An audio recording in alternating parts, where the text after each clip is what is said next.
Hello students, today we are going to discuss Cauchy's second theorem on limits. Cauchy's second theorem on limits क्या कहती है? If there is a sequence an of positive terms and limit n approaches to infinity, an plus 1 upon an exist either finitely or infinitely, then limit n approaches to infinity, an raised to power 1 by n, ये limit exist भी करेगी and it is equal to limit n approaches to infinity an plus 1 upon an. मतलब अगर कोई sequence है आपके पास positive terms का और उसकी n plus one term upon n term की लिमिट एग्जिस्ट करती है, मीन्स लिमिट एग्जिस्ट करने का मतलब ये एक सीक्वेंस ही बना. सीक्वेंस कैसे बनाया हमने? इस सीक्वेंस की n plus one term divide by n term, तो इससे एक नया सीक्वेंस बना लिया. And if this sequence converges और डाइवर्जेस, अगर लिमिट फाइनाइटली और इनफाइनाइटली का मतलब क्या है? फाइनाइटली मतलब it converges to a finite point, ठीक है, इट कन्वर्जेस.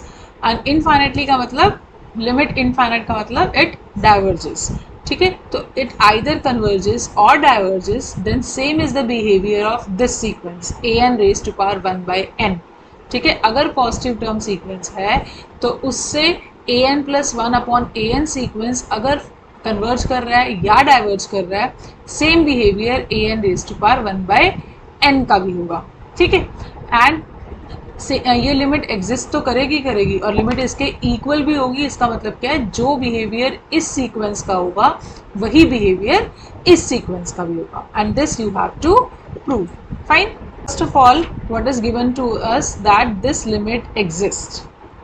सपोज कर लेते हैं पहले ये लिमिट फाइनाइटली एग्जिस्ट कर रही है, फाइनाइटली एग्जिस्ट कर रही है. And we suppose that this number l जिस पे कन्वर्ज कर रही है या ये जो लिमिट एग्जिस्ट कर रही है, दिस इज फाइनाइट, ठीक है. So first case we are going to discuss when l is finite. If l is finite then what is the definition of convergence? इसका मतलब हर एप्सिलॉन के corresponding we can find out a natural number m such that mod of an plus 1 upon an minus this l is less than epsilon for all n is greater than equal to m, ठीक है. चाहे हम epsilon लें या कोई और number लें, हम वी कैन चूज एप्सिलॉन और epsilon by 2 anything. So I am supposing here this as epsilon by 2, ठीक है. अगर हर एक एप्सिलॉन के कॉरस्पॉन्डिंग एक नेचुरल नंबर ऐसा मिल जाता है such the distance between these two is less than that epsilon for every n is greater than equal to m. तो इसका मतलब हमने क्या सपोज किया? दिस एप्सिलॉन बाय 2 के लिए नेचुरल नंबर क्या एग्जिस्ट कर रहा है?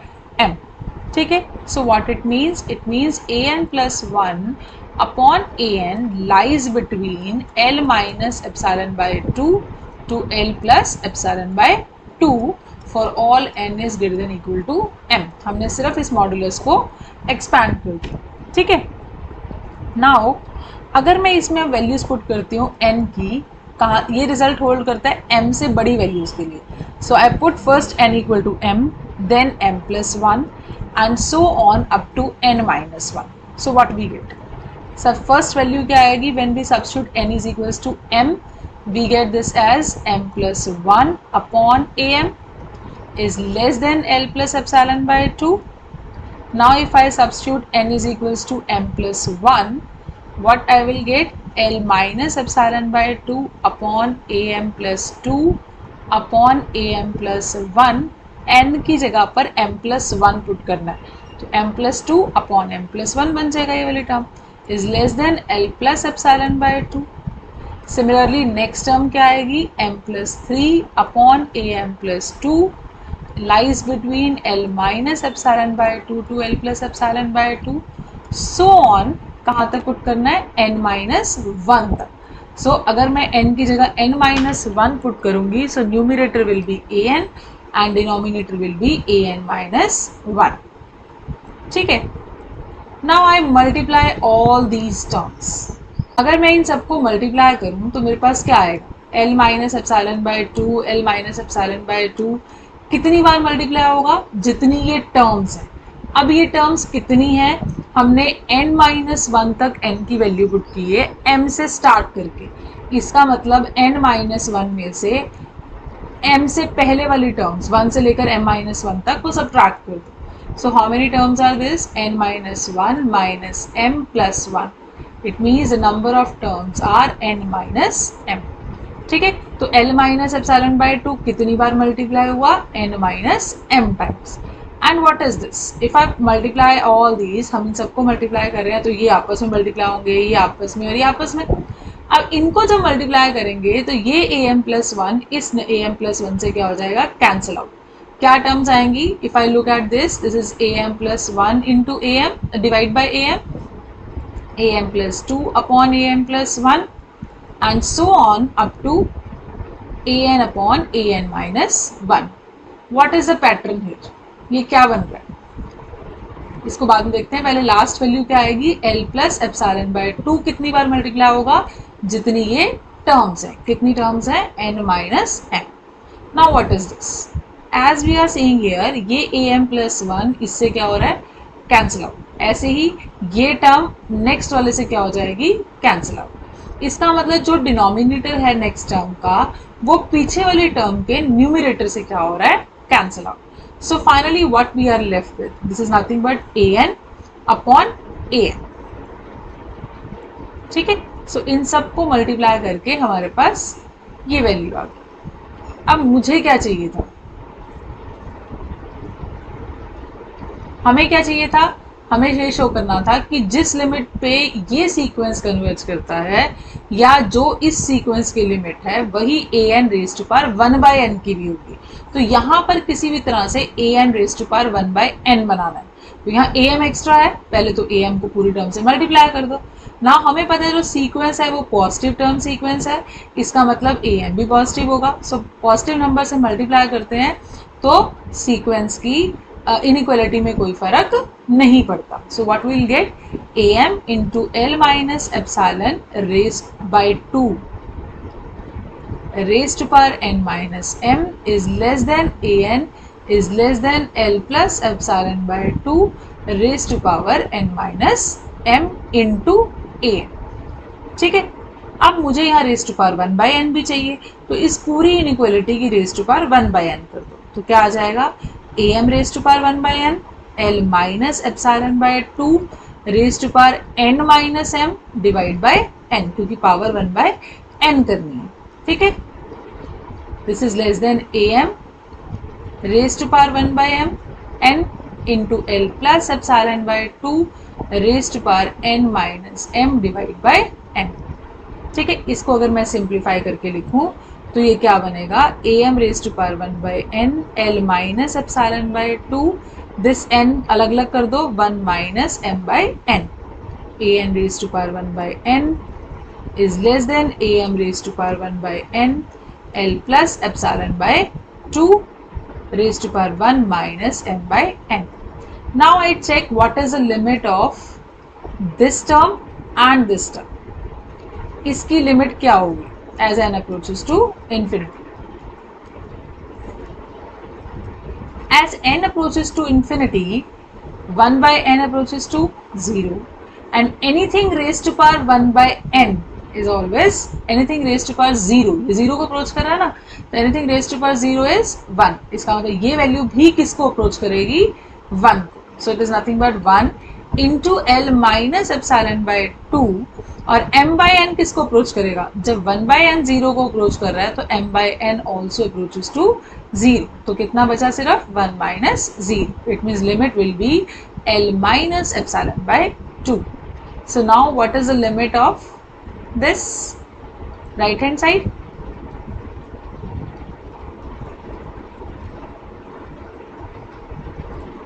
Again the same thing, when n approaches to infinity, this term approaches to 1 and this approaches to 0, therefore the whole thing approaches to l plus epsilon by 2.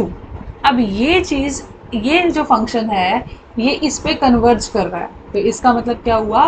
Her epsilon के corresponding I can find out a natural number m1. There exists a natural number m1 such that am raised to power 1 by n into l minus epsilon by 2 raised to power 1 minus m by n minus जिस point पे ये converge कर रहा है is less than epsilon by 2 for all n is greater than equal to m1. ठीक है, अब similarly ये किस पे कन्वर्ज कर रहा है, इस पे, तो इसका मतलब क्या हुआ, again for every epsilon greater than 0 there exist some m2 belongs to natural numbers such that am raised to power 1 by n into l plus epsilon by 2 raised to power 1 minus m by n minus l plus epsilon by 2 is less than epsilon by 2 for all n is greater than equal to m2. Fine. Now this result hold for all n is greater than equal to m. जो हमारा ये result था ये किसके लिए hold करता है, for all n is greater than equal to m, and this result hold for all n is greater than equal to m1, and this result hold for all n is greater than equal to m2. So we choose m3 as a maximum of m, m1 and m2. सो इसका मतलब ये तीनों result hold करेंगे for all n is greater than equal to m3. It means for all n is greater than equal to m3 this and this all results hold. अब मैं इसको expand करके अगर लिखूं तो what I will get, am raised to power 1 by n into l minus epsilon by 2 raised to power 1 minus m by n lies between, किसके बीच में, this minus epsilon by 2 to l minus epsilon by 2 plus epsilon by 2 for all n is greater than equal to m. ये result m3. Fine. And similarly an raised to power 1 by n, am raised to power 1 by n, l plus epsilon by 2 1 minus m by n also lies between l plus epsilon by 2 minus epsilon by 2 to l plus epsilon by 2 to plus epsilon by 2. Now what is this? Epsilon by 2 cancel out, यहाँ भी epsilon by 2 cancel out, and it is nothing but l minus epsilon. And what is this? It is l plus epsilon. Now finally what we get? We have three values now, जिन तीनों को use करके हम final result निकालेंगे. Those values are these three. One is this,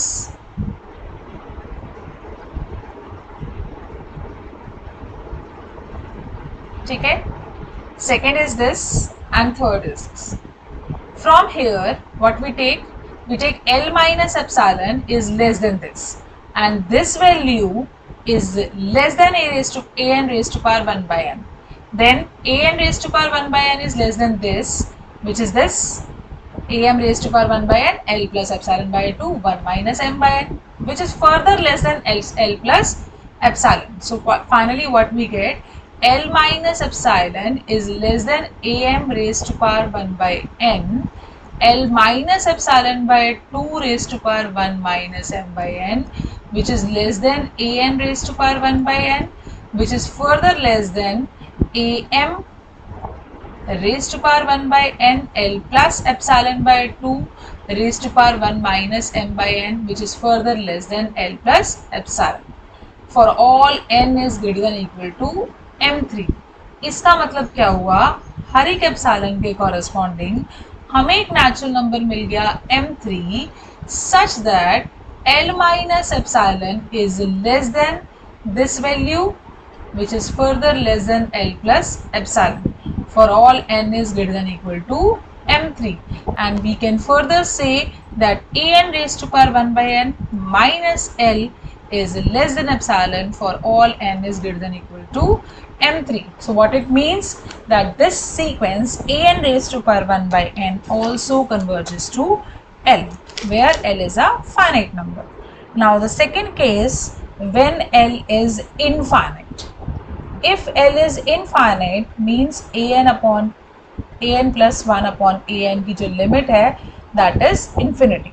ठीक है, अब अगर ये चीज़ infinity पे जा रही है तो इसका रेसिप्रोकल किस पे जाएगा, its reciprocal, that is an upon an plus 1 goes to 0. Fine. Now we can further write it as limit n approaches to infinity 1 upon an plus 1, and इसको हम डिनोमिनेटर में ले जाएं तो ये क्या बन जाएगा 1 upon an. So this is nothing but this way. It means this goes to 0. Now zero is a finite number, zero is a finite number. और प्रीवियस रिजल्ट में हमने किया है अगर किसी भी सीक्वेंस की n plus वनथ term divide by nth term की लिमिट फाइनाइट आती है, देन उसी सीक्वेंस की अगर मैं nth टर्म की पावर 1/n करूँगी तो उसकी लिमिट भी क्या होगी, जो ये लिमिट इसकी लिमिट है n plus वनथ term divide by nth term की जो लिमिट है उसी के इक्वल, और इसकी लिमिट क्या है, zero. It means this limit is also equal to zero. अब अगर ये लिमिट जीरो है तो what is this, this is nothing but limit n approaches to infinity 1/an raise to power 1/n। Fine. अब अगर ये लिमिट जीरो है तो इसके रेसिप्रोकल की लिमिट क्या होगी, that is infinity. Fine. So it means ये सीक्वेंस जो है इसकी भी लिमिट क्या आ रही है मेरे पास, इनफाइनाइट। अगर ये लिमिट क्या है, infinite. So it is nothing but equal to limit of an plus 1 upon an। इसका मतलब अगर ये लिमिट एग्जिस्ट करती है चाहे फाइनाइटली चाहे infinitely, then this limit also exist and same limit होगी दोनों। ठीक है, fine. But converse need not be true. Converse क्या बनेगा, अगर ये लिमिट एग्जिस्ट करती है तो ज़रूरी नहीं है कि ये लिमिट भी एग्जिस्ट करे और ये इसके इक्वल हो। ठीक है, सो इसके लिए आपको एक एग्जांपल देना है जिसके लिए ये रिजल्ट होल्ड नहीं करता।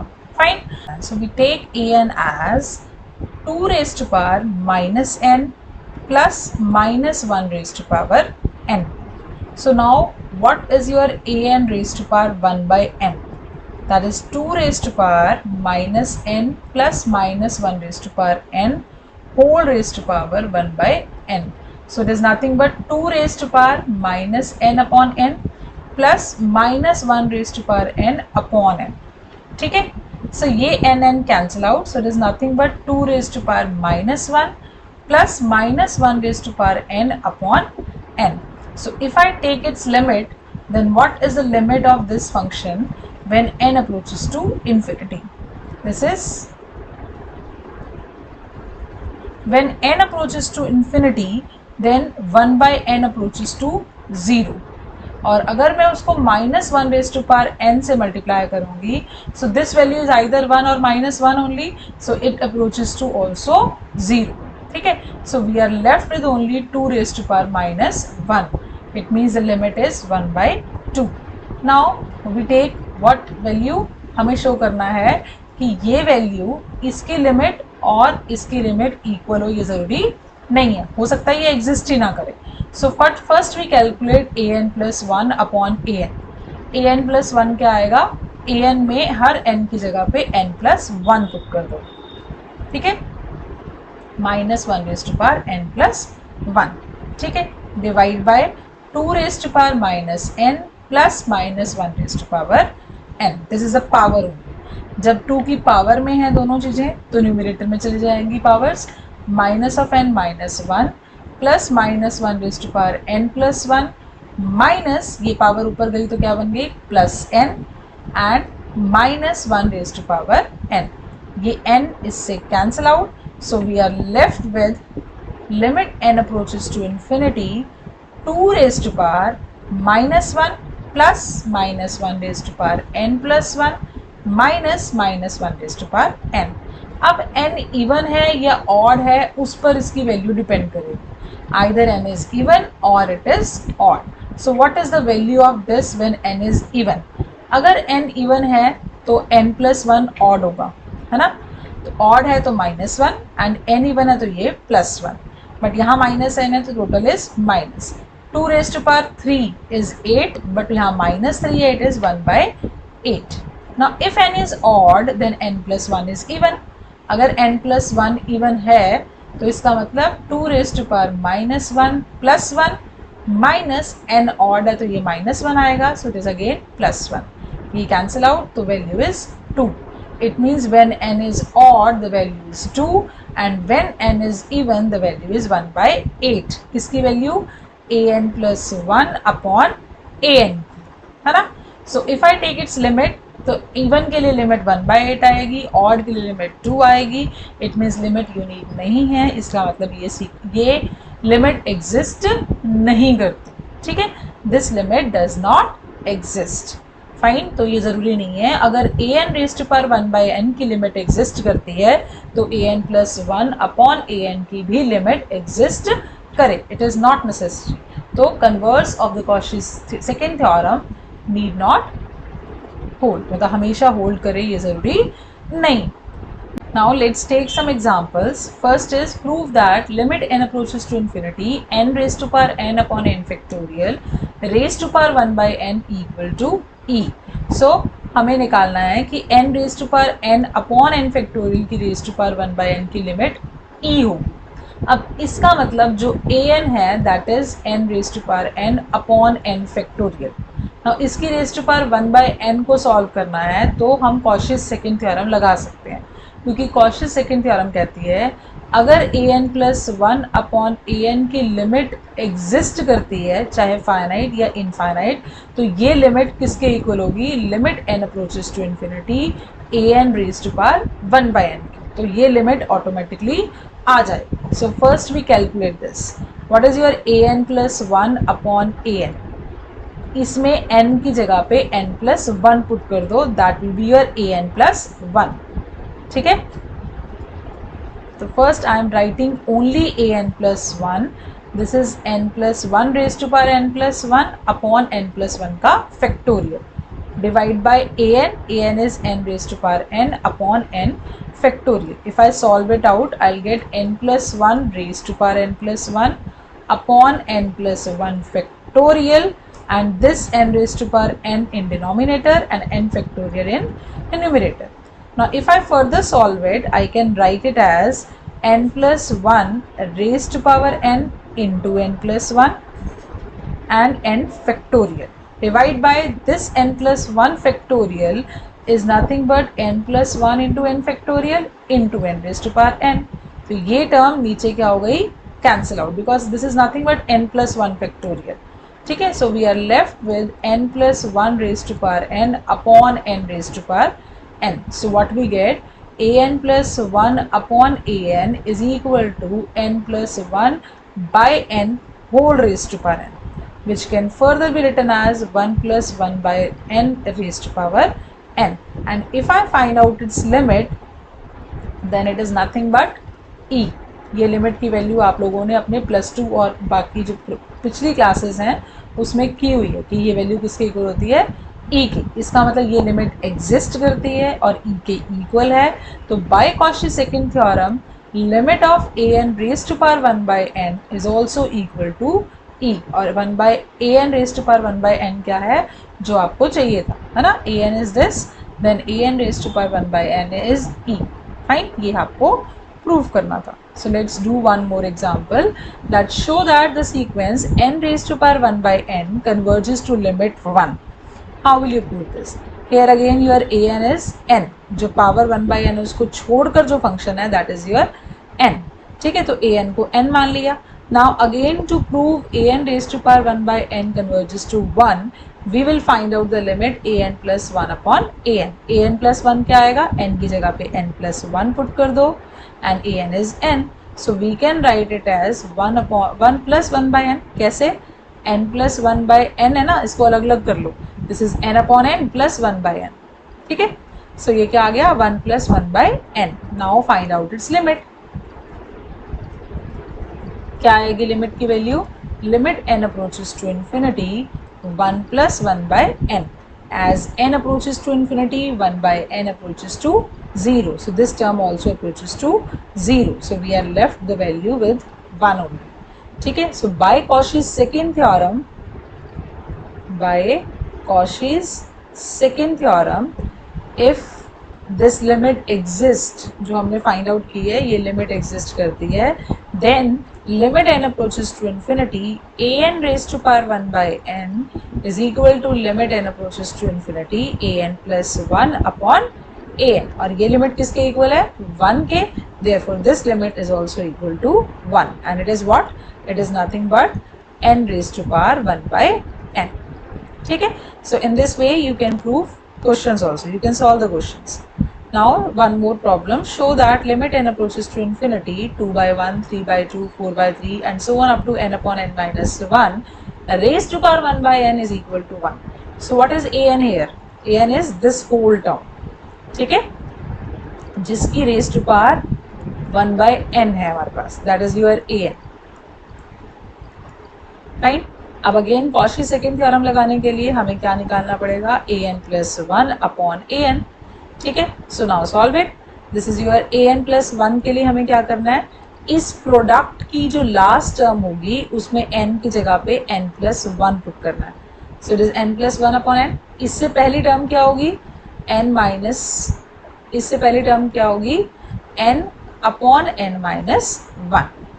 ये प्रोडक्ट है ना ये सारी टर्म्स का. This is your an plus 1 and an आपके पास है ही है. Substitute the values. Now if I divide these two, ये सारी टर्म इस टर्म से क्या हो जाएगी? Cancel out. So we are left with only n plus 1 upon n. So this value is nothing but n plus 1 upon n, which is further equal to 1 plus 1 by n. Now find out its limit.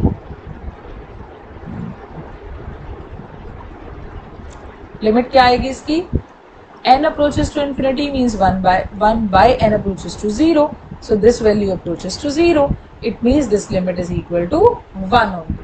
अब ये 1 है तो by Cauchy's second theorem what you have, an raised to power 1 by n is equal to this limit an plus 1 upon an, which is equal to 1. Therefore this limit is also equal to 1, and this you have to prove. In this way you can solve the problems based on Cauchy's second theorem. Fine. This is all about today's lecture. Thank you very much.